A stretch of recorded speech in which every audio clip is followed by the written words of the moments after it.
Good evening. Sorry for the delay, we had some technical glitch, but hopefully it is sorted out now. So, on behalf of Rotary Club of Mumbai Parleshna, I, Atul Gokre, would like to extend a very warm welcome to dignitaries for the evening, fellow Rotarians and Parlekars. This is the 10th edition of Samvad Doctoranshi, a signature event of our club. If health is wealth, then let me assure you that each one of you, whoever attends this event over the next 5 days is going to return home wealthy. And by that I mean you're going to amass rich information about healthcare issues that are malignant. And when I say malignant, they are rapidly spreading in our society. And you're going to gather that information from 5 days of Samvad Doctoranshi. Well, the word malignant is a perfect segue into topic for this evening, cancer. The first ever printed record of cancer dates back to 5,000 years ago, 3000 BC. It was published in a book in Egypt. However, the word cancer was not used that time. And then about 2005 years ago, father of medicine, Hippocrates, he used the word carcinoma and carcinose. So this is the first time 2500 years ago that the word cancer was mentioned in this world. So what we're talking about is the history of cancer dates back to almost 5000 years ago, and yet there are many myths that need to be busted and facts that need to be shown light. And who's better than Dr. Ramakant Deshpande, who has been conferred with Padma Shri, India's 4th highest civilian award, for his pioneering work in the field of cancer surgeries. On this note, I request Club President Monica Tandon to invite Dr. Ramakant Deshpande on stage, and along with him, Mr. Bhalchandra Barve, Joint Managing Director of Blue Cross Laboratories.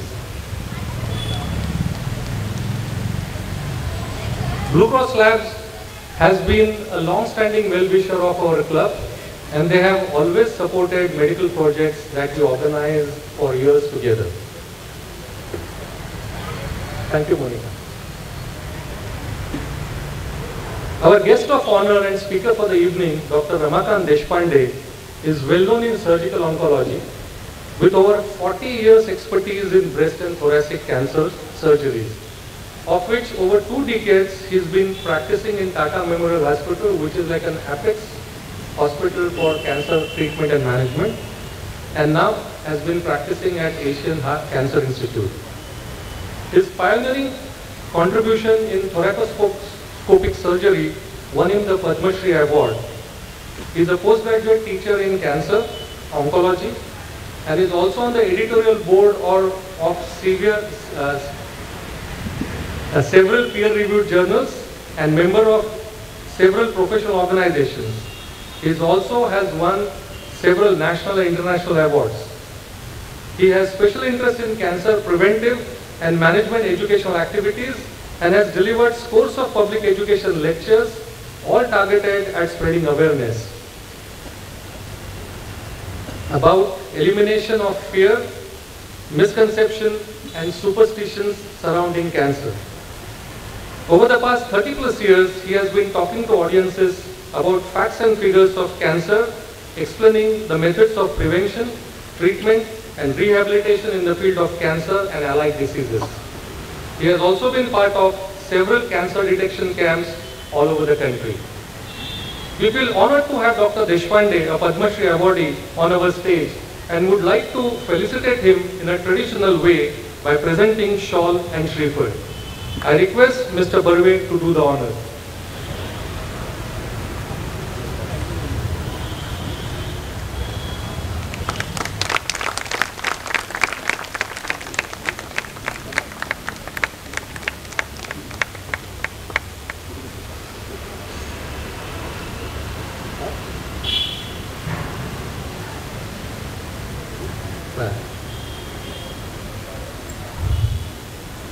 I request Monica एक फळांची पळी देऊन त्यांचं तोंड गोड करण्याचा प्रयत्न आपण करूया. ठीक आहे.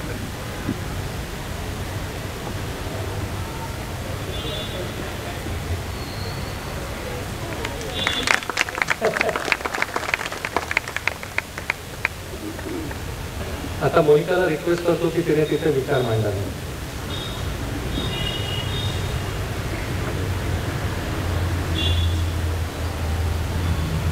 नमस्कार, गुड इव्हनिंग. आज इथे तुम्हाला सगळ्यांना बघून ना खूप बरं वाटतंय. कारण का, सामाजिक संस्था समाजासाठी काम करायला पाहिजे, हो की नाही? पण गोळ्या, चॉकलेट, बिस्किट वाटून किंवा अगदी जरुरीच्या वेळेसची फक्त औषधे देऊन सुद्धा ना आपण समाजाला सक्षम करू शकतच नाही. समाजाला खरंच सक्षम जर करायचं असेल ना तर समाजाला जाणकार बनवायची जरूरत आहे. आणि awareness, there is no replacement for it. When we think of health care, it is in the form of a pyramid, 3-dimensional pyramid, and like any pyramid, it can be strong only if the base is strong, and the first strong base of the healthcare pyramid is awareness, and that is all that we are wanting to do. Open the doors of your mind. प्रिस्क्रिप्शनच्या टेबलाच्या ह्या साईडवरनं त्या साईडला डॉक्टरांना घेऊन येणे, ह्या वतीने हा आमचा एक छोटासा प्रयत्न आहे. त्याचा खूप खूप खूप फायदा घ्या. आणि 30 वर्षाच्या ह्या क्लबने केलेला हा जो ही जी 10वी आवृत्ती आहे त्याचा खूप फायदा घ्या. Be aware, spread awareness, ask each and everyone whom you know, create a ripple effect, call them here, let them ask their questions, let them feel that they have learned at least 5 words more from the 5 days that you spent with us. Welcome to संवाद डॉक्टरांशी. तुमचे खूप खूप स्वागत आहे. धन्यवाद मोनिका. मी आता मोनिका आणि मिस्टर बर्वेंना विनंती करतो की त्यांनी कृपया पुढे बसून घ्यावं. आणि डॉक्टर देशपांडे यांचं संभाषण सुरण्यापूर्वी तुम्हाला एक माहिती देतो की त्यांचं प्रेझेंटेशन पूर्ण झाल्यानंतर आपण प्रश्नोत्तरांचं साठी वेळ वेगळा ठेवलेला आहे. तुमचे जे काही प्रश्न असतील ते एका कागदावर लिहून आमचे सभासद इथे क्लबचे इथे उभे आहेत त्यांच्याकडे द्या. तुमच्याकडे जर कागद आणि पेन असेल तर तेही आम्ही उपलब्ध करून देऊ, पण त्याच्यावरती लिहून द्या. आणि शक्यतो बहुतांश लोकांना उपयोगी होईल असे प्रश्न विचारा. वैयक्तिक क्वेरीज तुम्ही जर अवॉइड करू शकलात तर बरं होईल. I think that is how we can respect the doctor who is here, physician who is here. So on that note I hand this over to doctor Deshpande. Thank you. नमस्कार. पाटेश्वर मंडळींना माझा नमस्कार. रोटरी क्लब तामेश्वर यांचे जे पोझिशन होल्डर्स आहेत, doctor Monika अंजन बर्वे साहेब, doctor Gokhale आणि इतर जे लोक आहेत त्यांना नमस्कार करून मी माझं आज बोलणं सुरू करतो आहे. हा वार्तालाप ॲक्च्युली काय आहे, लेक्चर म्हणजे एक साइडेड असत नाही, वार्तालाप असतो. कारण आपला क्वेश्चन आन्सर्स वगैरे जे होतं त्यावेळेला आपले सगळ्या शंकेचं निरासन होतं. तर मी माझं जे बोलणं आहे ते इंग्लिश आणि मराठी त्याला जर आपण मिंग्लिश म्हणतो त्या भाषेत मी करेन. आणि जर कोणाला कुठल्याही पॉईंटचं जर समजायला काही प्रॉब्लेम असेल तर मग नंतर मला विचारलं तर चालेल. कर्करोग आणि त्याचे समज आणि गैरसमज ह्याला ही खूप एक इंटरेस्टिंग एंटिटी आहे. कारण ह्याच्यामध्ये काय असतं, क्लिअर ज्या वेळेला आपल्याला काही गोष्टी समजत नाहीत आयुष्यात आणि त्यात तसं जर असेल तर मग प्रत्येकजण त्यात तज्ज्ञ होतो आणि मग त्यांचे आपले ओपिनियन्स येतात, आपले ऑटोमॅटिकली डिरेक्शन्स येतात, आपले ऑटोमॅटिक ॲडवाईस येतात. आणि कुठला पेशंट जर मिळाला तर धडपड चालू होते की मी माझा ॲडवाईस त्याला कसा देऊ. त्याचे ॲडवाईस द्यायला काय त्याला मिसडायरेक्ट करायचा असा काय हेतू असत नाही कुणाचाही, पण त्याला शक्यतो केवढी मदत आपण करू शकतो हे याच्यासाठी लोक बोलतात. पण तुम्हाला जर सायंटिफिक गोष्टी जर माहिती असतील तर थोडं जास्त इझी पडतं आपल्याला. तर आपण आज कॅन्सर मिथ्स अँड रिॲलिटीज असं ह्याचं आपण पाहू आता काय होतं. माझं नाव डॉक्टर रमाकांत देशपांडे, मला माझे मित्र रमण म्हणतात. 41 वर्षापासून मी या क्षेत्रात आहे. आधी टाटा हॉस्पिटलला 20 वर्ष होतो, नंतर 20 वर्ष मी बाहेर आहे एशियन कॅन्सर इन्स्टिट्यूट या ग्रुपमधून. 41 लोकांनी आम्ही इन्स्टिट्यूशन ही सुरू केली. पार्ले ही केम्स कॉर्नरला स्थित आहे, एक ब्रँच नवी मुंबईला आहे, एक बोरिवलीला आहे. तर मेन कॅन्सरची ट्रीटमेंट आमच्या ह्याच्यात चालते. आता कॅन्सर जसं म्हटलं, डॉक्टर साहेबांनी जे म्हटलं तसं कॅन्सर हा काय अतिशय अननोन डिसीज वगैरे नाही आहे. जवळजवळ 5-1 हजार वर्षापासून याचे प्रूफ आपल्याला मिळालं आहे. म्हणजे जाहीर आहे की ते ह्याच्यापेक्षा आधीपासूनसुद्धा असणार. तर आपण एवढं कशाला बोलतो, तर आपण कर्करोग ह्या म्हणजे incidence of common cancers in India जर तुम्ही पाहिले तर पुरुषामध्ये आणि स्त्रियामध्ये हे वेगळे वेगळे कॅन्सर्स तुम्ही पाहू शकता. इथं आपलं जे स्क्रीनवर घातलेलं आहे, एक ऑर्गन म्हणजे एक अवयवाचं जर तुम्ही पाहायला गेला तर फुफ्फुसाचा कॅन्सर हा सगळ्यात कॉमन आहे. 10.6%. कुठल्याही हॉस्पिटलमध्ये जर पाहायला गेलं तुम्ही तर रजिस्ट्रेशन सिंगल ऑर्गनचं लंग्सचं सर्वात जास्त असतं. पण जर तुम्ही ग्रुप पाहिला, हेड अँड नेक कॅन्सर जो आहे, जवळजवळ 40% हे हेड अँड नेक कॅन्सरचे असतात. कारण काय की आपल्या भारतात तंबाखू स्मोकिंग म्हणा किंवा तंबाखू खाणं म्हणा किंवा बिडी किंवा ते एक गोळी करून ठेवायची वगैरे, हे या ज्या सवयी आहेत या सगळ्या डेंजरस आहेत. असं म्हटलं जातं की 30 ते 40% कॅन्सर जे आहेत ते टोबॅकोनी होतात आणि 10% जे आहेत ते दारूनी होतात. जर आपण दारू आणि तंबाखू या जगातून कम्प्लिटली काढून टाकलं तर जवळजवळ 41% कॅन्सर नाहीसे होतील. तुम्ही जगातले सगळ्यात जे इन्सिडेन्स आहेत, इन्सिडेन्स म्हणजे काय, 1 लाख लोकांमध्ये जर पाहायला गेलो तर 131 लोकांना कॅन्सर दरवर्षी होतो. हे आपलं प्रमाण आहे. हेच प्रमाण तुम्ही अमेरिकेला जाऊन पाहिलं तर जवळजवळ 400 लोकांना तिथं जास्त कॅन्सर होतो. कारण ते ॲडव्हान्स ह्याच्यामध्ये त्यांचं त्यांच्या जेवणामध्ये जेवढे भेसळ वगैरे जेवढी असते, त्यांचं केमिकल्स वगैरे असतात, त्यांचे जे फूड प्रिझर्व करण्यासाठी जे पदार्थ वगैरे घालतात, त्याच्यामुळे हा कर्करोग जास्त प्रमाणात आढळून येतो. पण एवढं सगळं असूनसुद्धा गर्भाशयाचा मुखाचा कॅन्सर, गॉल ब्लॅडरचा कॅन्सर आणि तोंडाच्या कॅन्सरचा जो इन्सिडन्स आहे, पॉप्युलेशनच्या प्रपोर्शनमध्ये जो इन्सिडन्स आहे तो सर्वात जास्त भारतात आहे. कारण आपण तंबाखू वगैरे जास्त खातो. भारतामध्ये सुद्धा तुम्ही पाहिलं वेगळ्या वेगळ्या स्टेटमध्ये आपल्या सवयीप्रमाणे कॅन्सरचे इन्सिडन्स जे आहे ते ह्याच्यामध्ये जास्त आहेत. जसं सगळ्यात मॅक्झिमम नंबर ऑफ केसेस आहेत त्या उत्तर भारतात, उत्तर प्रदेश, बिहार, ओरिसा, आसामला वगैरे जास्त आहेत. आता कॅन्सर म्हणजे एक्झॅक्टली काय आहे, प्रत्येकाला कुतूहल असतं की बाबा हे काय आहे, काय प्रॉब्लेम आहे. आपल्या नॉर्मल सेलची 2 फंक्शन्स असतात. आपण जे बनलेलो आहोत त्याच्यामध्ये लाखो कोटी सेल्सनी बनलेलो आहोत. सुरुवातीला एक स्त्रीचा एक सेल असतो, एक पुरुषाचा सेल असतो. दोन्ही जॉईन होऊन मग मल्टिप्लाय होऊन मग ते बाळ बनतं आणि त्याच्यानंतर बाळ मोठं होतं. ते मोठं व्हायलासुद्धा ते सेल्स वाढत जातात. थोड्या सेल्सची ऑर्गन्स वगैरे बनतात, मग अन्ननलिका बनते, त्याचं जठर बनतं, लिव्हर बनते, सिस्टीम्स वगैरे होतात, डायजेस्टिव्ह सिस्टीम, रेस्पिरेटरी सिस्टीम वगैरे. तर हे सगळं करताना जसं आपल्या सोसायटीमध्ये पहा तुम्ही, आता एक फार्मास्युटिकल इंडस्ट्रीवाला माणूस आहे तर त्याची स्पेशालिटी काय आहे की तर he is a master in pharmaceutical industry. So he will produce the best of the drugs. He'll produce it and distribute it in the best of the way. He'll ensure that quality is controlled, everything and so on and so forth. So जन्मभर हे तेच करतील. Madam Tandon, she is a doctor, so she will practice as a doctor. So everybody's, there are 2 functions. One is general living function, आपण माणूस म्हणून जगतो, आणि दुसरं म्हणजे एक स्पेशलाइज फंक्शन. तसंच प्रत्येक सेललासुद्धा 2 फंक्शन्स असतात. एक आहे तो continue life and second one is a specialise function. म्हणजे आता चामडीचं फंक्शन काय असतं की प्रोटेक्ट करायचं प्रत्येकाला. लिव्हरचं फंक्शन आहे की लिव्हर एन्झाईम्स करा. फुफ्फुसाच्या सेल्सचं किंवा फंक्शन जे आहे की एअर ट्रान्सफर करायची. हे जे बॅलन्स आहे ते बॅलन्स आयुष्यभर आपल्याकडे टिकतं. पण प्रत्येक सेलचं सुद्धा एक आयुष्य असतं.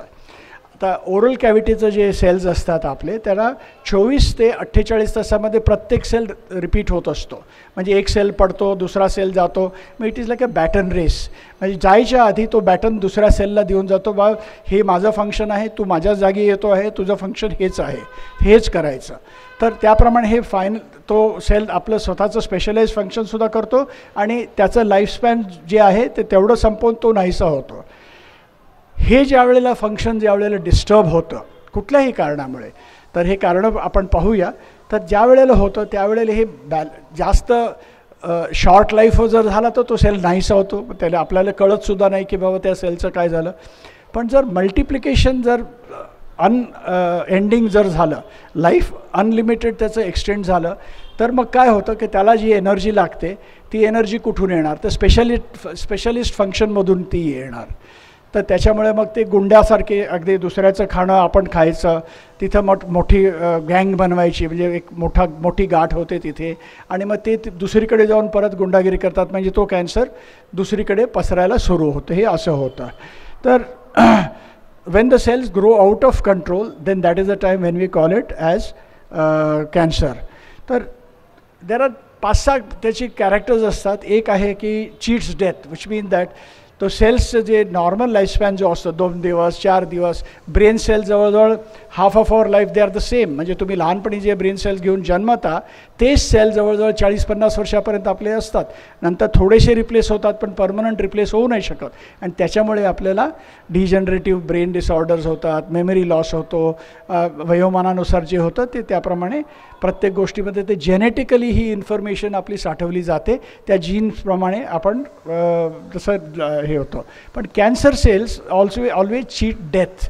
काही कारणामुळे ज्याच्यात जेनेटिकली क्रोमोझोममध्ये जे चेंजेस होतात, they do not listen to the rules of the society. Ultimately काय गुंड लोक असतील तर ते तुमचे रूल्स काय ऐकायला जाणार नाही आहेत, त्याप्रमाणे असं होतं. तर आणि they work independently, which mean that they do not really listen to any rules and regulations. आपण ते करतात. आणि they also don't listen to others, म्हणजे समाजातल्या दुसऱ्या लोकांचं सुद्धा ते ऐकत नाहीत. आईवडिलांचा तो गुंड पोरगा तो सुद्धा ऐकणार नाही, त्याप्रमाणे दे ॲक्च्युली वर्क. सो आपण जे कॅन्सर सेल जे म्हणतो ते काय परग्रहावरून आलेले सेल्स नाही आहेत, ते आपलेच सेल्स आहेत, पण ते नॉर्मल कंट्रोलवरून बाहेर गेलेले आहेत. मग हे कसे वाढतात, they start working by their own, म्हणजे त्यांचं जे न्यूट्रिशन जे येतं ब्लड वेसलमधून, तर ते स्वतःचेच ब्लड वेसल्स बांधायला चालू करतात. आपण आता नॉर्मली कसं करतो, किंवा जाऊन नोकरी करतो किंवा बिझनेस करतो, काम करतो, त्याप्रमाणे आपल्याकडे पैसे येतात. ह्यांची तरा वेगळीच असते, किंवा दादागिरी करून धापटगिरी करून हे सगळे पैसे दुसऱ्याकडून काढायचे, हे अशी त्यांची लाईन ऑफ रेव्हेन्यू वगैरे असते. आणि डिव्हिजन होत राहतं. ते एक गुंड 4 बनवतो, 4चे 16 बनतात, 16चे 200 बनतात, तसं. आणि त्याचमुळे ते बॉडीला ते समजतं की बाबा हे काय बरोबर चाललेलं नाही आहे, मग त्याची भूक कमी व्हायला चालू होते. ह्याचे जे केमिकल्स असतात त्याच्यामुळे विकनेस वगैरे येतो, वजन कमी होतं, आणि हळूहळू तो माणूस त्याच्यामुळे दगावतो. दुसरी गोष्ट अशी की हे सेल्स जे असतात, नॉर्मली आपण आपलं घर सोडून दुसऱ्याच्या घरात घुसत नाहीत, पण हे जे आहेत गोंड सेल्स जे आहेत ते ह्या सगळ्या रूलला काही ऐकत नाहीत. मग ते बाजूच्या टिश्यूमध्ये सुद्धा जाऊन तिथं इन्फिल्ट्रेट वगैरे होतात. ब्लड वेसलमधून बाहेर जाऊन मेटॅस्टॅसिस होते, आणि ते सगळीकडे पसरून मग प्रॉब्लेम सुरू होतात. जसं आपण बोललो, is cancer a new disease, आत्ता आपल्याला समजलेलं आहे का? नाही. ऑलमोस्ट मोर दॅन 5000 इयर्स तुम्ही इथं बघू शकाल की इथं डमीमध्ये त्या ह्याच्या ममीमध्ये सुद्धा आपल्याला एव्हिडन्स ऑफ कॅन्सर मिळालेला आहे, जवळजवळ 4-5 हजार वर्षापूर्वीचा. आणि एवढंच नाही आहे तर जनावरात सुद्धा हे कॅन्सर होऊ शकतात. म्हणजे कुत्र्याला कॅन्सर झालेला तुम्ही पाहिला, आणि कुत्र्याला लिम्फलेंटचा कॅन्सर हा खूप कुत्र्यामध्ये दिसून येतो. ट्रीटमेंट चांगली होते, ट्रीटमेंट तशी होते की माणसाला जसं होतं तसंच.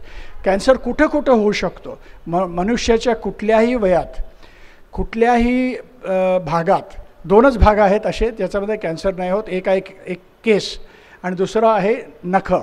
त्याच्यामध्ये स्वतःचं लाईफ असत नाही, त्याच्यामुळे हे कॅन्सर होत नाहीत. पण ह्याच्या पलीकडे तुम्हाला डोळ्यात, हातात, पायात, छातीत कुठेही कॅन्सर होऊ शकतो. आणि तुम्ही पाहाल की कॉमन कॅन्सर जे आहेत ते स्त्रियामध्ये स्तनाचे कॅन्सर, गर्भाशयाचे मुखाचे cancer, colon cancer, ovary cancer वगैरे जास्त कॉमन आहेत.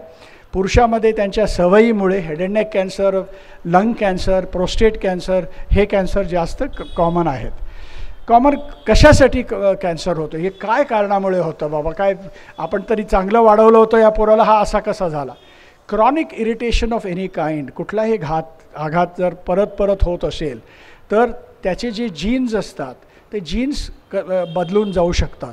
तर आपण ते इरिटेशन कसलं, स्मोकिंगमुळे आपल्या तोंडात इरिटेशन होतं, लंग्समध्ये होतं, इसोफेगसमध्ये होतं, तर हे होऊ शकतं.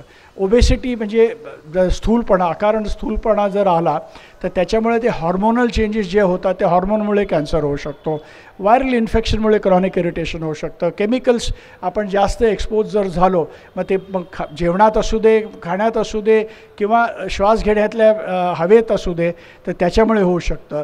रेडिएशन कुठल्याही कारणाने जर आसपास जर रेडिएशन होत असेल, म्हणजे ते अक्षरशः आपले मोबाईल टॉवर्स जर म्हणा किंवा तुम्ही जर एखाद्या ॲटॉमिक पॉवर स्टेशनच्या फार जवळ राहत असाल आणि थोडंही जर लीक होत असेल तिकडे, तर त्याच्यामुळे कॅन्सर वगैरे होऊ शकतो. किंवा इम्युन कंडिशन्स, म्हणजे बाकीचे प्रॉब्लेम नाही आहेत पण मूळची जर इम्युनिटी जर कमी असेल तर कॅन्सर होऊ शकतो.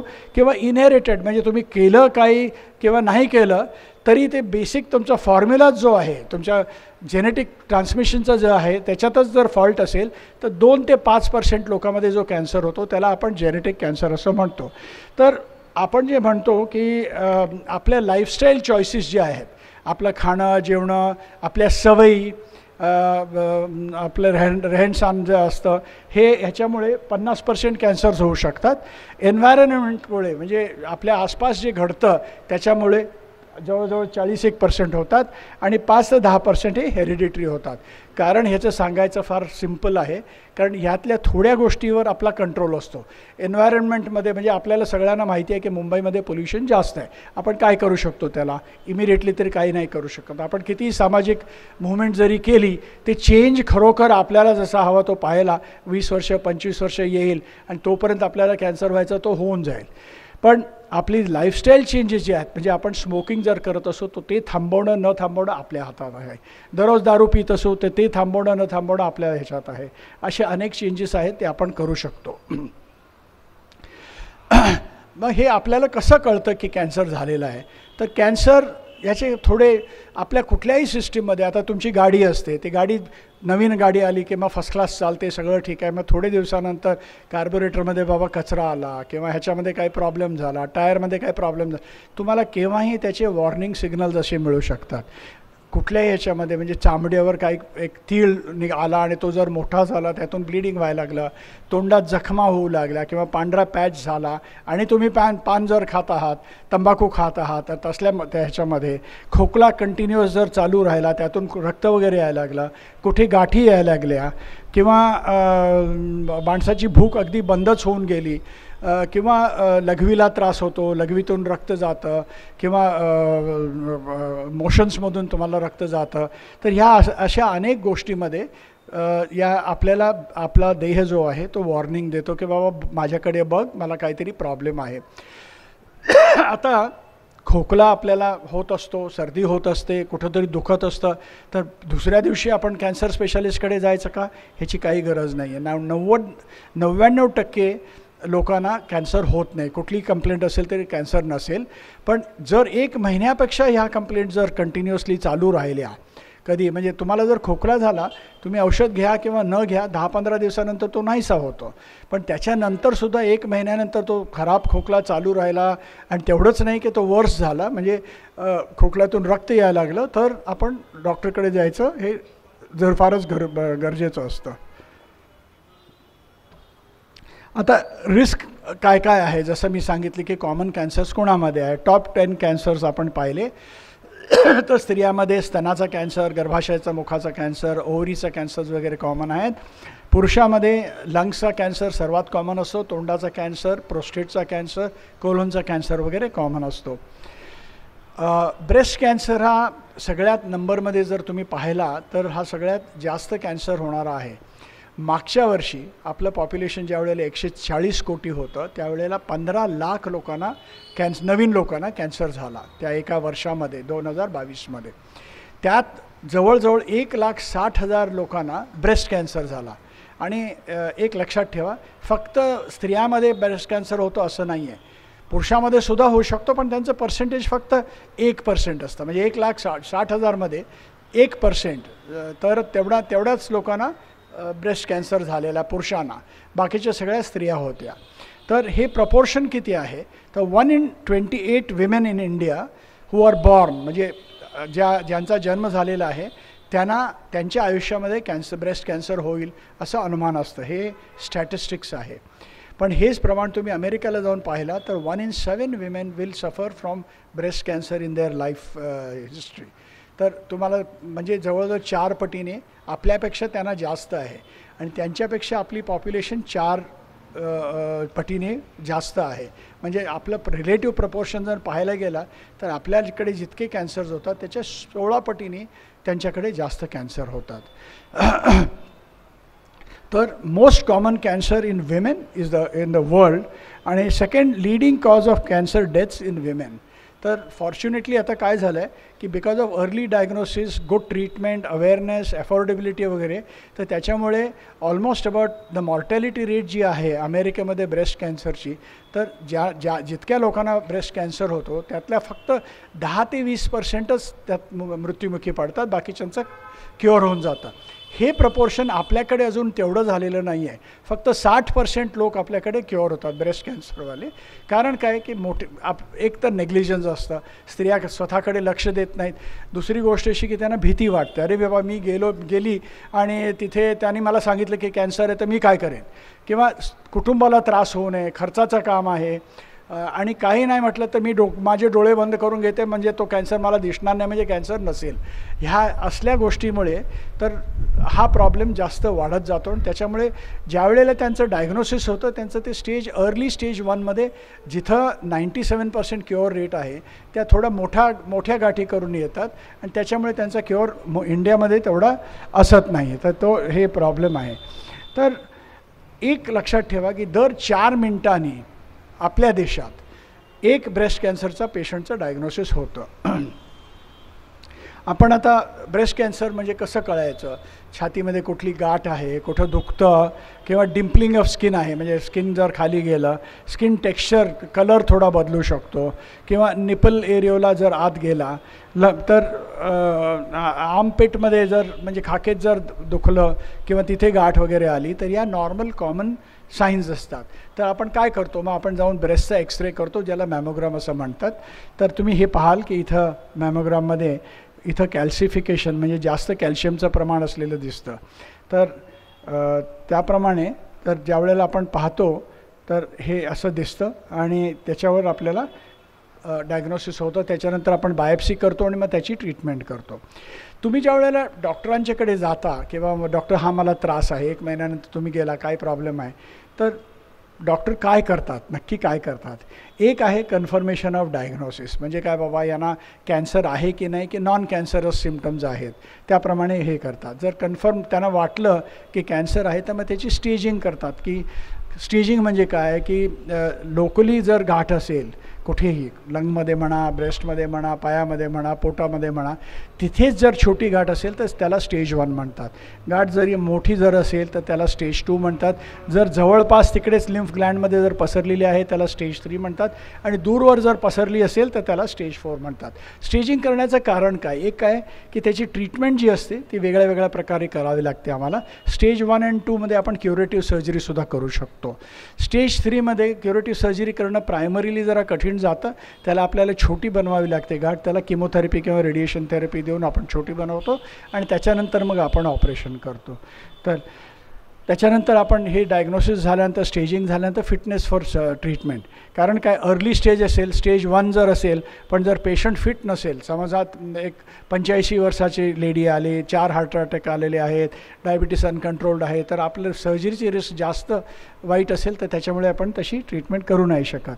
त्याच्यानंतर आपण काउन्सिलिंग करतो, म्हणजे समजावून सांगतो पेशंटला आणि त्यांच्या रिलेटिव्हला, आणि मग आपण कोऑर्डिनेट करतो की डेट्स वगैरे फिक्स करायच्या, इन्व्हेस्टिगेशन करायचं वगैरे. हे सगळं झाल्यानंतर मग आपण रिहॅबिलिटेशन म्हणजे त्यांचं पुनर्वसन कसं करायचं, परत नॉर्मल लाईफला त्यांना कसं जायला जायचं हे त्यांना समजावून सांगतो. आपण एक्सरसाइज करायचे असतात, आणि समजा कंप्लीट ब्रेस्ट काढून टाकली तर मग तिथे आपण प्रोस्थेसिस आर्टिफिशियल ब्रेस्ट लावून देऊ शकतो, किंवा ऑपरेशनच्याच वेळेला रिकन्स्ट्रक्शन वगैरे करू शकतो, आणि त्याच्यानंतर मग रेग्युलर फॉलोअप आपण करतो. तर ह्याच्यात मोडॅलिटीज ऑफ ट्रीटमेंट काय, एक तर सर्जरी कापून काढायची गाठ, दुसरं म्हणजे इंजेक्शन थेरपी किंवा किमोथेरपी, तिसरी म्हणजे रेडिओथेरपी, जर लाईट देऊन आपण तेवढंच डिस्ट्रक्शन आपण जे करतो, किंवा आजकाल नवीन थेरपी आलेले टार्गेटेड थेरपी, म्हणजे फक्त त्या जिथं कॅन्सर आहे तिथंच त्या इफेक्ट करतात आणि बाकीच्या सेल्सना त्रास वगैरे देत नाही. तर याला मॅजिक बुलेट असं कन्व्हेन्शनली म्हटलं जातं. याला साईड इफेक्ट्स कमी असतात पण इफेक्ट जास्त असतो. हॉर्मोनल थेरपी आणि लेटेस्ट म्हणजे इम्युनोथेरपी. तुमच्या बॉडीचीच इम्युनिटी इतकी वाढवली जाते की ती तुमच्या बॉडीच्या इम्युनिटीमुळेच इवन ॲडव्हान्स कॅन्सरमध्ये तो कॅन्सर कंट्रोलमध्ये येऊ शकतो.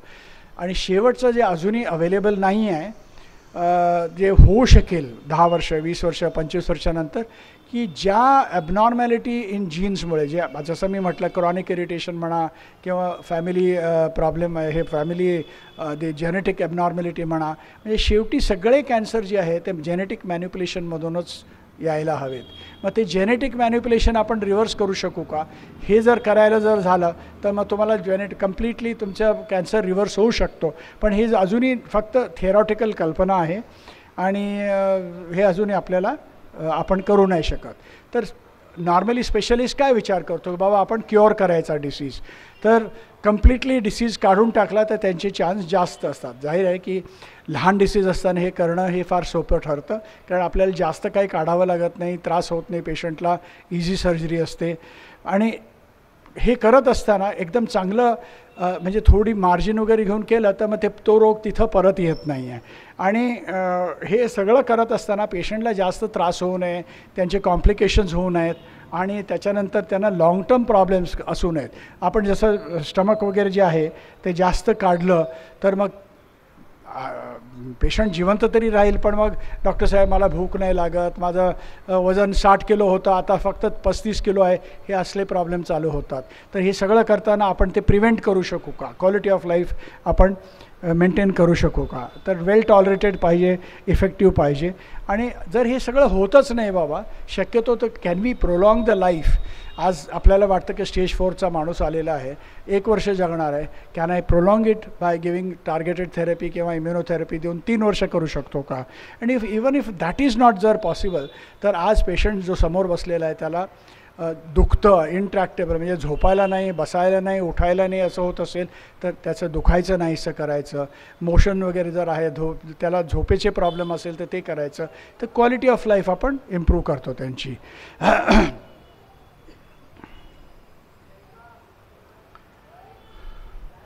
तर आपण आता ब्रेस्टमध्ये आपण जसं म्हटलं तर एक जे आहे की नाही, आपला चेकअप जो आहे तो फक्त डॉक्टरकडेच होऊ शकतो, हे काय खरं नाही आहे.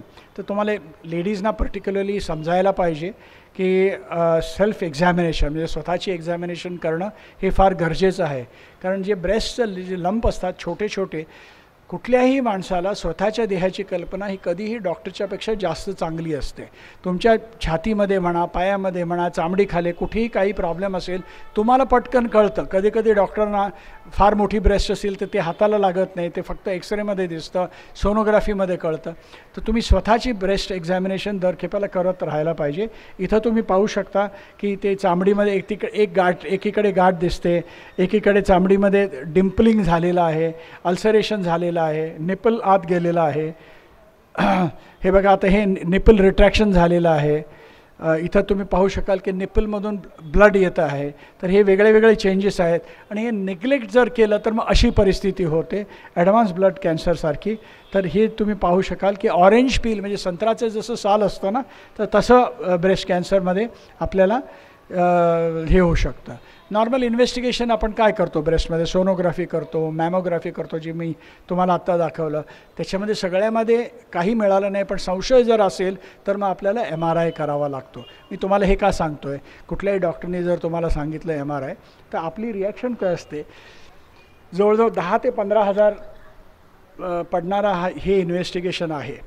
मी त्याच्याकडे गेली, मला असं वाटत होतं, त्यांनी मग मॅमोग्राम केला, मग काय नाही म्हटलं, मला उगाचच 10-15 हजार रुपयाचं इन्व्हेस्टिगेशन करायला लावलं. कशाला उगाच पैसे खर्च करायला लावतात, हे डॉक्टरना काही समजत नाही का? हे असं असत नाही, काही कारणामुळे ते ह्याच्यासाठी स्पेसिफिकली विचारतात. ह्याची जी म्हणजे माणसाच्या डोळ्याने पाहायची जी वस्तू असते ना, आपल्याला 1.1 मिलीमीटरपेक्षा छोटी वस्तू डोळ्याने दिसू नाही शकत, म्हणून आपण भिंग वापरतो. त्याच्यापेक्षा जर छोटं असेल, 0.01 असेल, त्याला आपण मायक्रोस्कोप वापरतो. आणि त्याच्यापेक्षा जर छोटं असेल तर आपण इलेक्ट्रॉन मायक्रोस्कोप वापरतो. तसंच इन्व्हेस्टिगेशनमध्ये सुद्धा हाताने जर लागत नाही आहे तर सोनोग्राफीने पाहतो, सोनोग्राफीने नाही कळत तर आपण मॅमोग्राम करतो, त्यानेसुद्धा नाही कळत तर मग आपण MRI करतो. अशी लेवल्स ऑफ इन्व्हेस्टिगेशन्स असतात. आणि मग हे पाहिल्यानंतर ती गाठ दिसते पण हाताला लागत नाही, तर त्यावेळेला आपण अल्ट्रासाऊंड गायडेड बायोप्सी वगैरे करतो. आणि त्याच्यानंतर स्टेजिंगसाठी आपण पेट CT स्कॅन करतो आणि नंतर आपण सर्जरी करतो. सर्जरी केल्यानंतर जी गाठ निघते त्याची आपण स्टडी करतो, हिस्टोपॅथॉलॉजीला म्हणतात. आणि हॉर्मोन रिसेप्टर अशी एक टेस्टिंग असते, त्याच्यामध्ये आपल्याला कळतं की हॉर्मोन दिल्याने पुढे ह्यांना बेनिफिट होईल का. आणि ह्याच्या पलीकडे जाऊन एक जेनेटिक स्टडी म्हणून असते, तुम्ही हे पाहू शकता. आता डाव्या हातात या डॉक्टरांच्या हातात एक सोनोग्राफीचा प्रोब आहे, ज्याच्यामुळे त्यांना कळतं की ही गाठ एक्झॅक्टली कुठे आहे. आता एका ब्रेडमध्ये आतमध्ये एक तुम्ही नाणं जर लपवून ठेवलं, नाणं असतं तिथे हे तुम्हाला माहिती आहे, पण ब्रेडमध्ये तुम्हाला कळणार कसं की ते सुई कुठं घालायची? त्या बॉक्समध्ये सुई कुठेही अशी जाऊ नाही शकत. तर ते सोनोग्राफी गायडन्समध्ये आपण बायोप्सी करतो. हे तुम्ही पाहाल की वर हे मॅमोग्राम आहे, तिथं तुम्हाला गाठ दिसते आहे. खाली तुम्हाला MRIमध्ये डाव्या बाजूला तुम्ही पाहू शकाल की तिथे गाठ दिसते आहे तुम्हाला. आणि हे पेट स्कॅनमध्ये तुम्हाला दिसतं की एक ब्रेस्टमध्ये इथं वर तुम्ही जर पाहिलं तर ब्रेस्टमध्ये गाठ दिसते. या पेशंटला काहीही त्रास नव्हता, पण तुम्ही ज्यावेळेला पाहाल ना, हे स्पाईनचं जे आहे त्याच्यामध्ये सुद्धा एक हॉटस्पॉट तुम्हाला दिसतो आहे, लाईट लागलेला दिसतो आहे. त्या स्पाईनमध्ये त्या स्त्रीला स्प्रेड होता. म्हणजे हे आपल्याला समजेने जर पाहायला गेलं स्टेज 1 किंवा स्टेज 2 म्हटलं असतं आपण, पण हा पेट स्कॅन पाहिल्यानंतर हे स्ट्रेटअवे स्टेज 4 डिसीज आहे. आणि जसं मी म्हटलं स्टेज 1 स्टेज 2मध्ये जवळ क्युअर रेट्स 80-90% असतात, स्टेज 4मध्ये जवळजवळ 50% असतात. म्हणजे तुम्हाला एक तर काय पुढे काय होणार हे समजतं, काय ट्रीटमेंट करायचं हे समजतं, आपण काउन्सिलिंग करू शकतो बरोबर, आणि त्याप्रमाणे पेशंटला फार फायदा होतो. बायोप्सी केल्यानंतर काय होतं, ह्या असे पिक्चर येतात मायक्रोस्कोप खाली, आणि त्याप्रमाणे आपण कुठल्याही कॅन्सरमध्ये, लंग कॅन्सर म्हणा, ब्रेस्ट कॅन्सरमध्ये म्हणा, वेगळे वेगळे पिक्चर्स आपण पाहतो. तर हे नीडलमध्ये आपण हे करतो, किंवा एंडोस्कोपीमध्ये, आता पोटाचं कॅन्सर असेल तर एंडोस्कोपीमध्ये त्याचं डायग्नोसिस होतं. आता लंग्समध्ये असेल तर सेम तुम्हाला माहिती आहे की तिथे गाठ आहे, एक्सरे चेस्टमध्ये दिसते, पण ते आपल्याला मग ते कसं आपण बायोप्सी करणार? परत आपण ब्लाइंडली नीडल घातली कुठेही गेली आपल्याला कळणार नाही, म्हणून आपण CT स्कॅन गायडन्समध्ये इथं पहा तुम्ही, ते CT स्कॅनमध्ये बरोबर डायरेक्शनमध्ये तो डॉक्टर बायोप्सी करतायत ते. आणि हे एंडोस्कोपी, ब्रॉन्कोस्कोपी म्हणजे श्वासनलिकेमध्ये नळी घातली गेलेली आहे. तुम्ही इथं पाहू शकाल ही श्वासनलिका आहे. हे डाव्या बाजूचा रस्ता जो जातो तो डाव्या लंगमध्ये जातो, उजवीकडचा आहे तो उजव्या लंगमध्ये जातो, आणि तिथं तुम्हाला हे लालसर जे दिसतं हे कॅन्सरची ही गाठ आहे. तर त्याप्रमाणे आपण बायोप्सी वगैरे करतो. ही जेनेटिक स्टडी आहे, म्हणजे आपले जीन्स जे आहेत रक्तपरीक्षा करून आपण जी जीन काढतो त्याच्यामध्ये एक पर्टिक्युलर टेस्ट असते. ॲबनॉर्मल जीनचा सिक्वेन्स जो आहे, जसं आपल्याला माहिती आहे की बाबा ही दुकानं, आता समोरची जी दुकानं आहेत 10 दुकानं 12 दुकानं, कोणतरी येऊन इथं जाळून जर गेला किंवा काही चेंज करून गेला, दुसऱ्या दिवशी आपण येतो पाहायला, त्यावेळेला आपल्याला कळतं अरे हे बदललेलं आहे. त्याचप्रमाणे जीन्ससुद्धा ज्या वेळेला बदलतात तशा जीन्स त्याच्यावर आपण त्या स्पेसिफिक एरियामध्ये आपण ते आयडेंटिफाय करू शकतो की BRCA1 आणि BRCA2 नावाच्या ज्या दोन जीन्स आहेत ह्याच्यात जर ॲबनॉर्मॅलिटी आली तर त्या स्त्रीला जवळजवळ 90% लोकांना 50व्या वर्षापर्यंत ब्रेस्ट कॅन्सर होण्याची शक्यता असते आणि ओव्हेरियन कॅन्सर 40 ते 50% लोकांना कॅन्सर होण्याची शक्यता असते. म्हणजे हे प्रूव्ड आहे अगदी. आता त्या स्त्रीची काही चूक नाही आहे, तिने काही केलेलं नाही आहे, तिने काही दारू पिलेली नाही आहे, स्मोकिंग केलेलं नाही आहे, काही नाही आहे. पण हे अनफॉर्च्युनेटली हे जेनेटिकली डिसाइडेड आहे. तर आपल्याला काय होतं की ज्यावेळेस असं म्हणतात इंग्लिशमध्ये to be फोरवॉर्न्ड is to be फोरआर्म्ड. मग आपण काय करतो तर एंजेलिना जोली या नटीने काय केलं, तिची आई वारली होती ब्रेस्ट कॅन्सरमुळे, मावशीलासुद्धा ब्रेस्ट कॅन्सर झाला होता आणि ती 45 वर्षाची असताना तिला ही टेस्ट केल्यानंतर कळलं की आपल्याला हे प्रॉब्लेम आहे. तिने कम्प्लिटली ब्रेस्ट काढून टाकल्या दोन्ही साईडच्या. म्हणजे ब्रेस्ट काढल्या म्हणजे काय केलं तिने, आतून ब्रेस्ट काढली. म्हणजे आपण जशी नारळाचं जी आतून आपण हे काढतो बॉडी ऑफ हे काढतो आणि कवटी तशीच ठेवतो, तसं नेपल एरिओला ठेवला आणि स्किन ठेवलं आणि खालून आतून रिकन्स्ट्रक्शन करून घेतलं. आजकाल रिकन्स्ट्रक्शन करायला इतकी चांगली टेक्निक्स आहेत, तुम्हाला कळणारसुद्धा नाही की या स्त्रीचं ऑपरेशन झालेलं आहे. तिने दोन्ही ब्रेस्टचं आपण केलं आणि ओव्हरीज त्याच वेळेला काढून टाकल्या. म्हणजे आता काय, जिथं ना बजे बासुरी तर ती ऑर्गनच नाही आहे, तर ॲबनॉर्मॅलिटी जरी असेल तिला ब्रेस्ट कॅन्सर होऊ शकत नाही आणि तिला ओव्हेरियन कॅन्सर होऊ शकत नाही. असं आपल्याला काही प्रिव्हेंटिव्ह ट्रीटमेंटसुद्धा करू शकतो. तर तशाच थोडे जीन ॲबनॉर्मॅलिटीज कोलन कॅन्सरच्या असतात. तर कोलनमध्ये तिथे ॲबनॉर्मल पॉलिप्स असू शकतात किंवा एक स्पेसिफिक टाईप ऑफ ॲबनॉर्मॅलिटी ज्या वेळेला असेल त्यावेळेला आपण कोलन ते काढून दुसरी सर्जरी आपण करू शकतो. आता ब्रेस्ट कॅन्सर जास्त कोणाला होतो, एक आहे ओल्डर एज, म्हणजे 75 वर्षानंतर 30 ते 40 वर्षामध्ये ज्या लोकांना कॅन्सर होतं त्याच्या 15 पटीने ओल्डर विमेनना होतात. अर्ली मेनार्के अँड लेट मेनोपॉज, म्हणजे पाळी सुरू व्हायचं जर लवकर झाली, आजकाल फूडमुळे किंवा काही कारणामुळे पाळी सुरू होण्याचं प्रमाण म्हणजे अगदी 7 आणि 8 आणि 9 वर्षामध्ये सुद्धा चालू होतात. किंवा मेनोपॉज लेट जर असेल, कारण काय की तुमची जी मेनोपॉझल सायकल आहे ती फार लांब वाढते, म्हणजे ॲबनॉर्मल सेल्सची सायकल फार वाढते. आणि पहिलं मूल तुम्हाला जरा समजा की 40 वर्षानंतर झालं तर मग ॲबनॉर्मल हॉर्मोनल चेंजेस जास्त होऊ शकतात. कुठल्याही स्त्रीला जर आधी कुठली बिनाईन म्हणजे नॉन मॅलिग्नंट गाठ झाली असेल, तिचं ऑपरेशन झालं असेल तर त्या स्त्रीमध्ये ब्रेस्ट कॅन्सरचं इन्सिडेन्स जास्त असतं. फॅमिलीमध्ये आईला किंवा बहिणीला जर कॅन्सर असेल तर ते जास्त होऊ शकतं. रेडिएशन थेरपी जसं मी म्हटलं, काही कारणामुळे लहान असताना तुम्हाला जर लिम्फोमा झाला असेल आणि रेडिएशन दिलं गेलं असेल तर ब्रेस्ट कॅन्सर होण्याची शक्यता जास्त आहे. आणि आता ऑफकोर्स लोकांना समजल्यामुळे पाळी पुढे घालण्यासाठी वगैरे लोक हार्मोन घेत नाहीत. पण आधी हे खूप व्हायचं, नाही माझ्याकडे सत्यनारायणाची पूजा आहे, मला त्या लग्नाला जायचं आहे, मला मंदिराला जायचं आहे, चल घे हार्मोन. काय 4 गोळ्या घेतल्या, पुढे गेली 2 दिवस तर चांगलं झालं. तर या लोकांमध्ये स्टडी केल्यानंतर असं कळलं की हे जास्त प्रॉब्लेम आणि शेवटी हार्मोनल ॲबनॉर्मॅलिटी दिसते. लाईफस्टाईलमध्ये काय, obesity is very important. Alcohol हे आपल्यामध्ये तेवढा अजूनही प्रॉब्लेम आलेला नाही, फॉरेन याच्यामध्ये फार आहे. ब्रेस्ट फिडिंग नाही केलं, प्रेग्नन्सी नाही केली, आणि हे प्रेग्नन्सी न करणं किंवा I am not ready for mentally for motherhood, हे आपलं एक स्टाईल आहे. म्हणजे जवळजवळ 40 वर्षापर्यंत स्त्रिया आपला ओम काढून ठेवला आणि मग म्हणतात की ठीक आहे मी सरोगेट प्रेग्नन्सी करून घेईन. चांगलं आहे, काही प्रॉब्लेम नाही, तुमचं लाईफ आहे, तुम्ही डिसाईड करू शकता. पण ज्यावेळेला तुम्ही करता त्यावेळेला तुम्हाला कोणतरी आन्सरिंग असतं, म्हणजे कोणतरी तुम्हाला जॉब विचारायला आहे तिथे, आणि हा त्याचा जॉब असतो.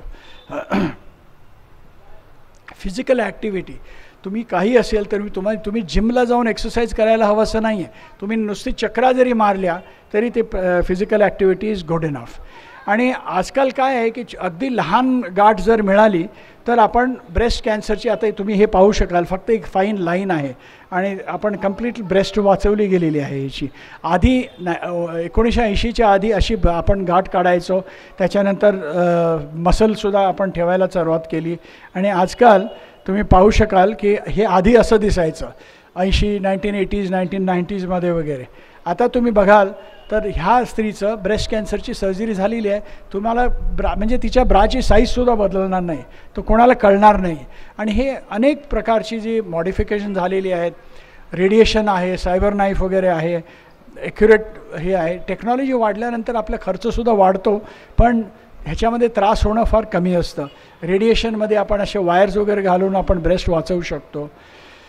आता ओरल कॅन्सर, तोंडाचा जो कॅन्सर आपण बोलत आहे, किंवा तुम्ही तंबाखूचा वगैरे जास्त हे वापरला तर हा प्रॉब्लेम वगैरे होऊ शकतो, हा कॅन्सर तुम्ही पाहू शकाल.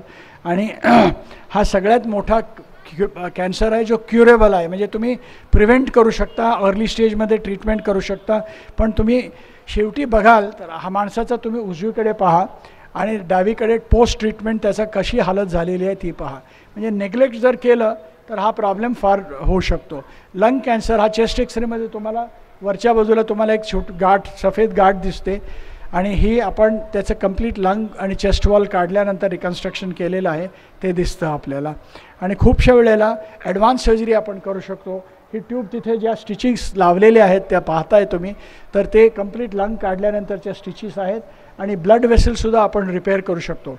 टेक्निकली आज आपल्या देशात जी सर्जरी होऊ शकते ती, म्हणजे अमेरिकेला जरी तुम्ही गेला तर तुम्हाला हीच सर्जरी त्याच लेवलच्या एक्सपर्टीजमध्ये होईल.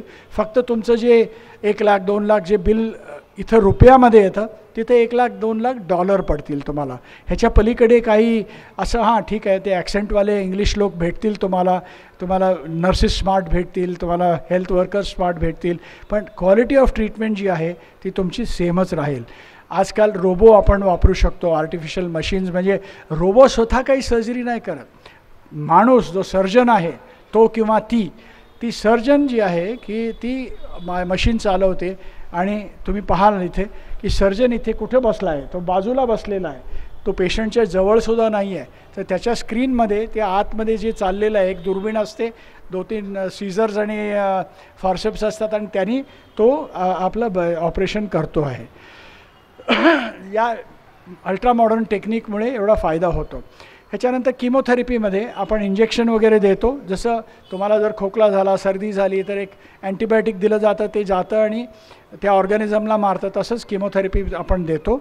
आणि ह्यानी काय होतं की एक ती असलेली गाठ छोटी होते, पण ह्याच्या पलीकडे जर सेल्स कुठेही सर्क्युलेट होत असतील तर सेल्सला ते जाऊन मारतं. आणि आपण आता आजकाल इथं तिथं इंजेक्शन जर दिलं तर ते इंजेक्शन एवढं इरिटेटिंग असतं की तिथं सूज येते, काळं होतं, हाताला सूज येते. तर हे सगळं अवॉइड करायला आपण पोर्ट नावाचा एक डब्बा घालतो. चामडी खाली असतं, तर ते तुम्हाला दिसत नाही, फक्त हात. आता तुमचं वॉच आहे तर फुल स्लीव शर्टमध्ये तुम्हाला स्लीव जर वर गेली तर वॉच दिसत नाही, पण तुम्ही फील करू शकता, नीडल घालू शकता. तसं आपण पोर्ट तिथं घालू शकतो. इथं तुम्हाला दिसतं या स्त्रीने पोर्ट घातलेलं आहे, इथे तुम्हाला दिसू शकतं, आणि तिथं नीडल घालणं अतिशय इझी होऊ शकतं. याच्यानंतर मोठी जर गाठ असेल, आता पहिल्या गाठीवर जर आपण ऑपरेशन केलं असतं तर कम्प्लिटली ब्रेस्ट काढावी लागली असती.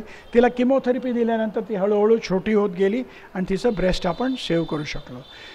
ह्याच्यानंतर ब्रेस्ट काढल्यानंतर मग हॉर्मोन थेरपी जे आपण देतो, म्हणजे ते हे आपल्याला कळतं टेस्टिंग केल्यानंतर, इस्ट्रोजन म्हणा, प्रोजेस्ट्रॉन म्हणा, हे हॉर्मोन्स आहेत.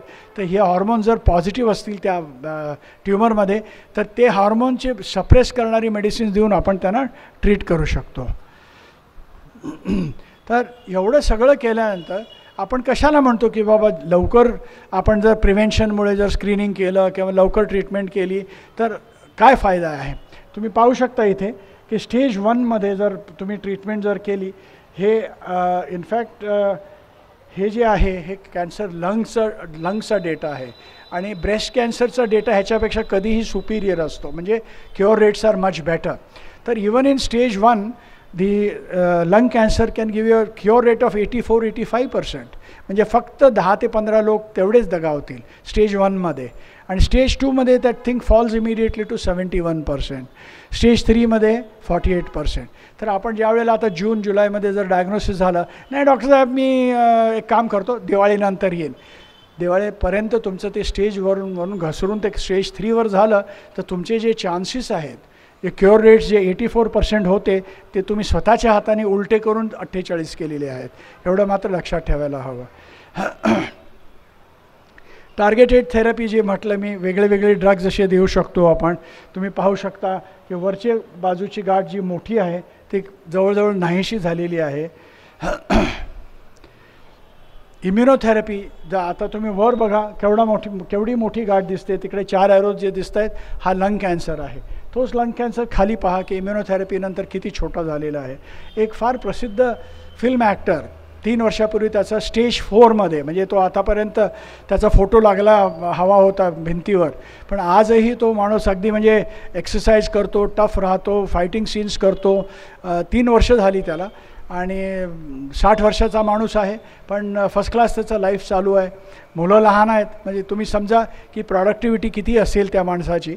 तर हे सगळे ॲडव्हान्सेस कॅन्सरमध्ये आलेले आहेत, हे तुम्हाला माहिती पाहिजे आणि तुम्ही तुमच्या डॉक्टरना प्रश्न विचारू शकतात त्यांना.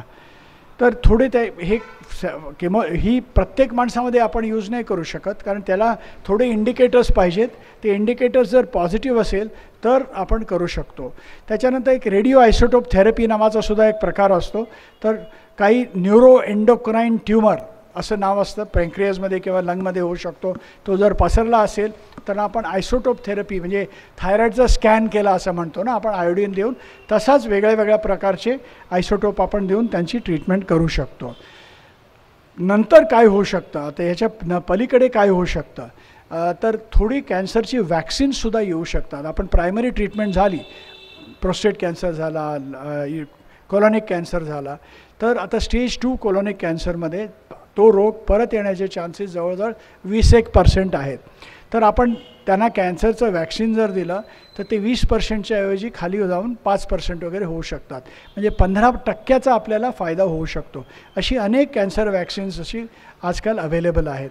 हेपॅटायटिस बी म्हणजे जॉन्डिसचं वॅक्सिन जर आपण घेतलं तर जॉन्डिस जर झालाच नाही तर लिव्हर कॅन्सर होण्याची शक्यता जवळजवळ नेग्लिजिबल होते. तर हळूहळू कॅन्सर्स हे नाहीसे होतील. ओबेसिटी म्हणजे स्थूलपणा जो आहे एका प्रमाणापलीकडे जर गेला तर जवळजवळ 13-14 different types of cancers are directly associated with obesity. Esophagus, pancreas, colon, rectum, breast, endometrium, kidney, thyroid, gallbladder. जवळजवळ 34,000 cancer directly in 2007 were related to obesity. म्हणजे ते जर स्थूल नसते तर कदाचित तो कॅन्सर त्यांना झाला नसता, असं क्लासिकली प्रूव्ह झालेलं आहे. जवळजवळ 4% ते 7% जवळजवळ इन्सिडन्स कॅन्सरचा असल्या ह्याच्यामुळे होतो. तर हे आपल्याला लक्षात ठेवायला पाहिजे. आणि तो स्थूल माणूस खूपशा प्रमाणे मद्यपान करतो आणि सिगरेटसुद्धा स्मोकिंग करतो, तर त्याचं प्रमाण तुम्ही विचार करू शकता केवढं होऊन जातं. तर आता प्रोग्रेस काय होतं, एक आहे कंट्रोल ऑफ इन्फेक्शन्स म्हणजे वॅक्सिनेशन्स. तर हे फारच इम्पॉर्टंट आहे. 100 वर्षापलीकडे जगलेली माणसं का जगतात तेवढी, असा एक स्टडी कोणीतरी केला होता आणि त्याच्यावर त्यांनी टेड टॉक नावाचं एक बोलणं असतं, म्हणजे त्यांचं लेक्चर असतं, त्याच्यामध्ये त्या माणसाने ते प्रेझेंट केलं. एक आहे की फॅमिलियल जेनेटिक्स, म्हणजे तुमच्या कुटुंबातच जर ती टेंडन्सी असेल की आपण नाही, माझे बाबासुद्धा असे 105 वर्षापर्यंत जगले होते, आई 99पर्यंत जगली, दादा म्हणजे आमचे आजोबासुद्धा असे असेल, तर ती that is a commonest kind of a reason. That is number 1. Number 2 is influenza vaccination. तुम्ही जर दरवर्षी इन्फ्लुएन्झा वॅक्सिनेशन करून घेतलं तर तुमचं लाँग लाईफ शक्यता जी आहे ही वाढते. तर आणि हे अतिशय सिम्पल आहे. दरवर्षी सप्टेंबर-ऑक्टोबरला ज्यावेळेला हिवाळा सुरू व्हायच्या आधी नवीन वॅक्सिन्स येतात. कारण काय की व्हायरसेस बदलत असतात. चोर काय प्रत्येक खेपेला सेम स्टाईलमध्ये येणार नाही की बाबा मागच्या वेळेला मी ही खिडकी तोडून आलो होतो, आतासुद्धा तीच खिडकी तोडणार असं म्हणत नाही. तोसुद्धा वेगळ्या वेगळ्या पद्धतीने येतो. तर त्यामुळे दरवर्षी ही वॅक्सिन्स बदलली जातात आणि त्यामुळे आपण दरवर्षी सप्टेंबर-ऑक्टोबरला तुमच्या फॅमिली डॉक्टरना तुम्ही विचारा, मला इन्फ्लुएन्झा वॅक्सिन घ्यायचं आहे, फक्त मलाच नाही आमच्या सगळ्या कुटुंबांना. 50 वर्षानंतर शिंगल्स म्हणजे आपण सर्पी जे म्हणतो त्याचं वॅक्सिन घेणं फार गरजेचं आहे. दुसरी गोष्ट अशी की दरवर्षी एक प्रिव्हेंटिव्ह चेकअप करून घ्या. आपण आपली स्कूटर असू दे, सायकल असू दे, गाडी असू दे, दरवर्षी दर 6 महिन्याला आपण त्याची ट्रीटमेंट, त्याची स्क्रीनिंग करायला लावतो, 5-10 हजार रुपये खर्च करतो. अरे चांगली आहे, कशी गाडी आहे, हां नाही नाही चांगली आहे, 10 वर्षाची गाडी आहे पण चांगली आहे आणि आता काही प्रॉब्लेम नाही, अजूनही 10 वर्ष चालवेन, बरोबर आहे, फार चांगलं आहे. सगळ्यात तुमची मोलाची चीज आहे ही तुमचा देह आहे. तर त्याच्यासाठी थोडीशी काळजी घ्या. 5-10 हजार खर्च केले तर मग त्याच्यासाठी कंप्लेंट करू नका. तर हा प्रिव्हेंटिव्ह चेकअप जवळपास कुठेही हॉस्पिटलमध्ये, चांगल्या हॉस्पिटलमध्ये एक प्रिव्हेंटिव्ह चेकअप जर केला, रक्तपरीक्षा होते, मूत्रपरीक्षा होते आणि त्याच्यानंतर बाकीचे सगळे ECG, इकोकार्डिओग्राम, चेस्ट एक्सरे, पोटाचं सोनोग्राफी, प्रोस्टेट किंवा ब्रेस्ट मॅमोग्राम सगळं होऊन जातं त्याच्यामध्ये. तर त्याच्यामध्ये चेकअपमुळे एक लक्षात ठेवा, कॅन्सर प्रिव्हेंट नाही होणार, कॅन्सर याचं थांबणार नाही. पण जर असेल तर तो फर्स्ट स्टेजमध्ये जर डायग्नोसिस झाला तर त्याचे काय बेनिफिट्स आहे आपण आता ऑलरेडी बोललेलो आहोत. जर एवढं सगळं करून तुम्हाला तुमच्यापैकी ओळखीच्यांना म्हणा, नातेवाईकांना म्हणा, कोणाला काही झालं तर काय करायचं, कुठे जायचं. आपल्याला माहिती असतं की मला ॲक्सिडेंट झाला किंवा कोणी गुंड जर आला ना, मला काय करावं लागेल, मला पोलीस स्टेशनला जावं लागेल. प्रत्येक माणसाला माहिती असतं जवळचं पोलीस स्टेशन कुठलं आहे. त्याच माणसाला तुम्ही विचारा की बाबा तुम्हाला त्रास असेल तर तुम्ही कुठे जाल, हां कुठे जायचं मला माहिती नाही. अहो सगळ्यात महत्त्वाची चीज तुमचा देह आहे आणि तुम्हाला माहिती नाही तुम्हाला काय झालं तर कुठे जायचं. तर जवळच्या डॉक्टरना, फॅमिली डॉक्टरची मदत घ्या किंवा डायरेक्टली तुम्ही हॉस्पिटलला जा. पण शक्यतो तुम्ही फॅमिली डॉक्टरमधून जर त्यांच्यातर्फे गेला तर हे फार तुम्हाला बेनिफिट होऊ शकतो.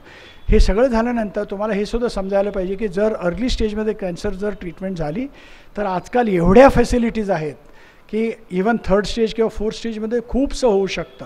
म्हणजे ज्या गोष्टीमध्ये आधी आपण जे लोकांना सांगायचो की बाबा ठीक आहे आता झाले तुमचे दिवस भरले, आता घरी जाऊन रामराम करा, त्या माणसांना आज 5 वर्ष आणि 10 वर्ष लाईफ देणं हे काय तितकं डिफिकल्ट नाही आहे. पण एक गोष्ट आहे की जशी टेक्नॉलॉजी वाढलेली आहे, जसं ज्ञान वाढलेलं आहे, तशी किंमतसुद्धा वाढलेली आहे. त्याच्यामुळे तुम्ही तयार राहायला पाहिजे. कितीही तुम्ही पैसे केले तरी मला या कंप्लीट क्राऊडमध्ये असा विना कष्ट काढले असलेला आणि कमावलेला माणूस मला काय इथं दिसत नाही. म्हणजे हे काय तुमच्या घामाचा रक्ताचा पैसा आहे. तर शक्यतो तुम्ही जर वाचवू शकाल तर तो फार बरं. आता ते कसा वाचवणार, सिम्पल आहे. तुम्हाला माहिती आहे की आता पाऊस येणार आहे तर काय करता तुम्ही, एक छत्री घेऊन जाणारच ना, छत्रीशिवाय बाहेर नाही जाणार. तसंच तुम्ही हेल्थ इन्शुरन्स जर काढून ठेवलं, 5 लाख म्हणा, 10 लाख म्हणा, 20 लाख म्हणा, तर फॅमिली फ्लोटर इन्शुरन्स नावाचं असतं आजकाल. तर 20-1 लाखाचं जर तुम्ही फॅमिली फ्लोटर इन्शुरन्स घेतलं तर आजच्या तर्फे ते चांगलं आहे. ह्याच्या पलीकडे तुम्हाला जर एफोर्डेबिलिटी असेल तर त्याच्यावर टॉपअप इन्शुरन्स म्हणून असू शकतं, जे आपण 1 कोटीपर्यंत म्हणजे कंप्लीट फॅमिलीला जवळजवळ 13 मेंबर तुम्ही कव्हर करू शकता. आणि आता तुम्ही जर 60 वर्षानंतर जर गेला तर फर्स्ट टाईम इन्शुरन्स तुमचं होऊ नाही शकत. तर याला कसा वळसा द्यायचा, तर ज्युनियर मेंबरला प्रायमरी इन्शुअर्ड म्हणून करायचं. आता माझं वय XYZ, मला 85 वर्ष आहेत, आता मला ते कोण देणार आहे. तर 90 वर्षापर्यंत इन्शुरन्स असलेले सुद्धा थोड्या पॉलिसीज आहेत. तर फक्त काय तुमच्या मुलाचं जर प्रायमरी इन्शुरन्स जर झाला, मग घरी तुमचे 10 लोक असतील तर 10 लोकांचं जर नाव घातलं आणि कंप्लीट फॅमिली पॉलिसी काढली तर तुम्ही 1 कोटीपर्यंत इन्शुअर पॉलिसी करू शकता.